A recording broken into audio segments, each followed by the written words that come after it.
it's a primarily political problem. So when people say that this is an economic issue, of course it is an economic issue, but that the economic tools being used are not very sophisticated and perhaps actually the wrong tools to be used, which may or may not be right. But the point I'm making is that it is first and foremost a political problem. So I think the Trump administration realizes that the current system was not working. Right.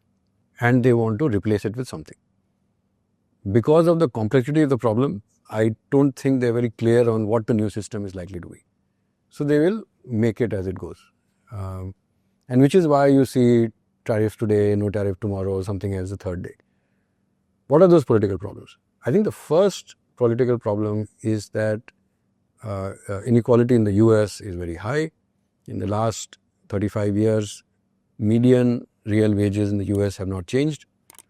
And I heard this shocking statistic that the gap in life expectancy of white males, so A and B are both white males. A is a graduate, B is not a graduate.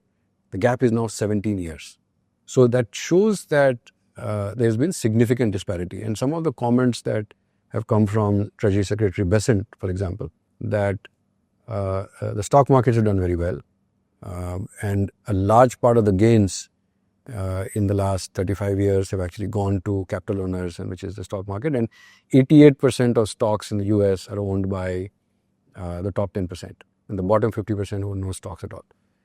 And in fact, there have been studies, he doesn't quote them, but there are separate studies which show that of the total market returns between 1999 and 2016, only about 15% came from economic growth. 40% came from the shift of incomes from labor to capital.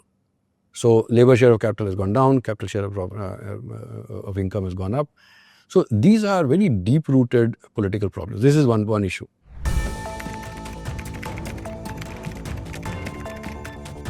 The industrial policies have always been a part of economies that are trying to industrialize. So even when the British were trying to modernize, this was pre-industrial revolution, and at that time the developed economies of Europe were the so-called low countries like Netherlands, Belgium. The British had imposed import taxes on, say, woolen products. I mean, at that time, manufactured products were quite limited. So the government actively undertaking mercantilist policies was the norm. And whether they succeeded or not, I mean, the counterfactual at that time was not very clear. And anyway, I think the sizes of economies were small and the population sizes were small, so perhaps it was easier to control. It was only when and remember that before 1776, of course, there were people who had some economic thought. Adam Smith's book actually completely changed the thinking on economics, and that made it into a field. In the next, I would say 50, 70 years, a lot of new economic thought did come up.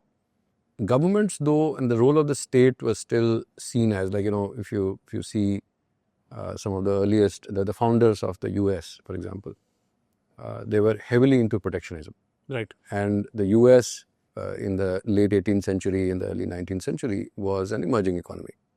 And it had very high import duties. It was actively trying to build its industry because when it was effectively a colony of the UK, it was providing raw materials for the industrial output of England. And it wanted to break away from that and did not want to be forever a low value add. So countries have forever tried to do that. In fact, the UK started to promote free trade only after it had become pretty much developed. And so 1840s, 50s was around that time it started to promote free trade. When in more recent times, say post Second World War, when Japan was trying to rebuild itself, there was very active industrial policy. When China started to build its industry, it only had the examples of Korea and Japan. it chose certain aspects of their industrial intervention and actually actively intervened in that. When Taiwan, Korea were starting off, Taiwan very famously, Taiwan Semiconductor Manufacturing Corporation was a government initiative.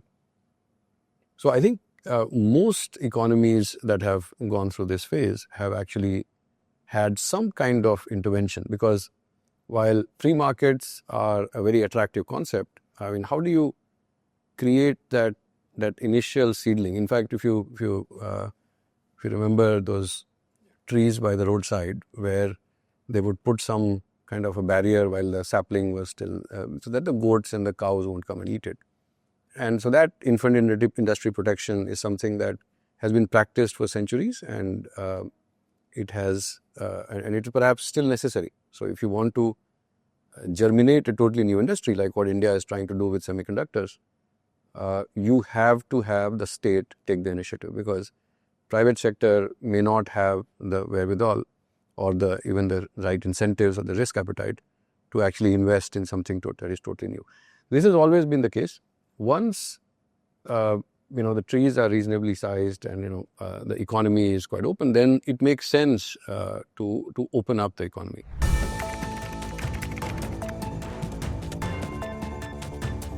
It is reasonably clear that tariffs hurt everyone. It is a fiscal contraction, meaning that April 2 tariffs, if you looked at, say, the US imports and from various countries, and you applied the country-wise tariff numbers, you've got about a $550 billion. So not just 2nd April, but even the 25% on automobiles, on tariffs on metals, aluminium, which had been imposed earlier, is about a $550 billion number. The revisions that were announced, I think last night or the night before last, brought down everything else to 10%, but the Chinese was brought up to 125. That actually pushed it up to 600 billion. Right. Now, $550 billion is 0.5% of world GDP.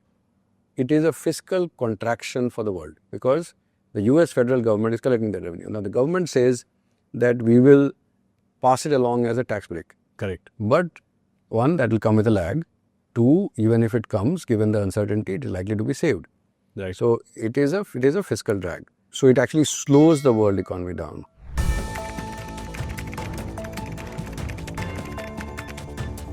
What we have to stay clear of is interventions which hurt market competition. Meaning that one of the reasons that our industrial policy didn't work in the first 40 years was that we were trying to promote national champions.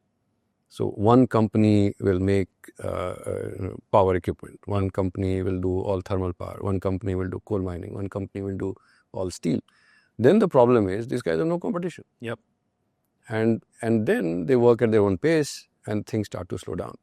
What China has done, and there is a lot to be learned from that, is that while there is active industrial policy, there is brutal market competition. So there are hundreds of electric vehicle manufacturers. So the companies that succeed in that brutal market are therefore extraordinarily competitive, and they've been forced to work hard to develop products that are now world-beating products. So even as we try to intervene in some of these segments, either to protect our incumbents because they are strategically important, or to create new industries where our footprint currently is too small and we want to grow, I think it's very important to create ecosystem solutions such that, or think of ecosystem-wide implications, such that market competition actually is not challenged.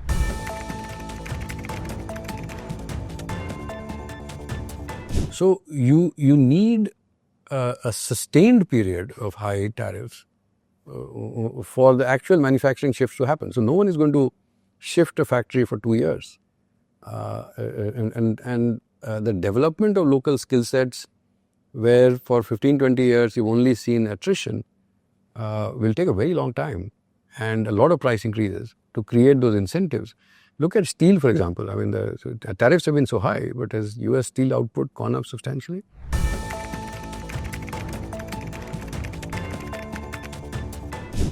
the Chinese government started to fund initiatives. So like cattle,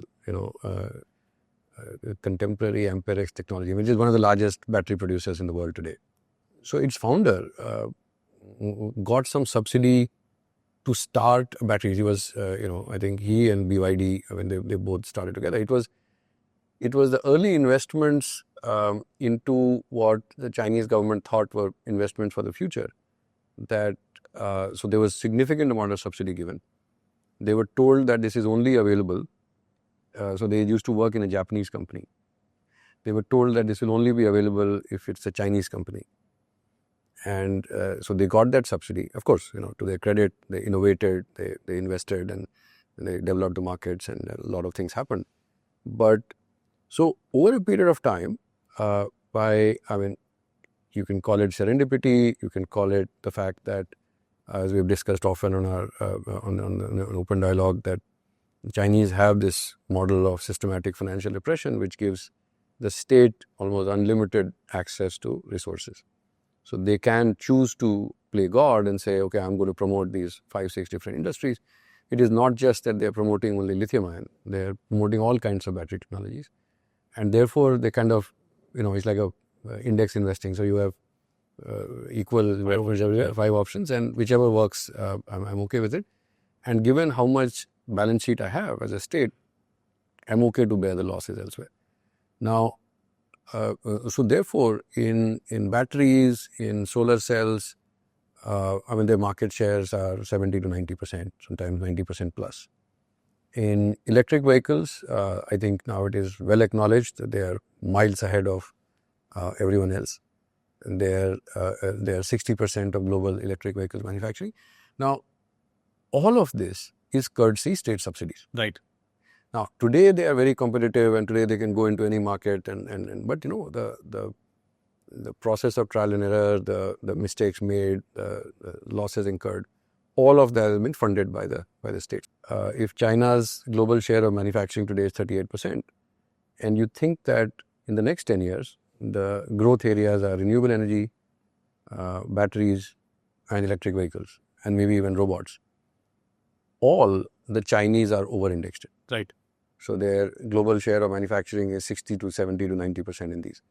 So if these are the ones, then the Chinese share of manufacturing keeps going up. And how do you stop that? And therefore, it becomes almost, as you rightly said, a tool of economic war.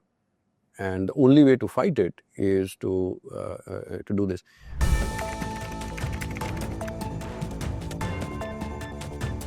That the current international financial system, because it is based on the US dollar as the reserve currency, almost necessitates that the US run a current account deficit. Now, which I think is not something the Americans should really be complaining about, because this is the reason, this is a very big part of the reason that the US economy today, which was the same size as the Europeans 15 years back, is now 50% larger.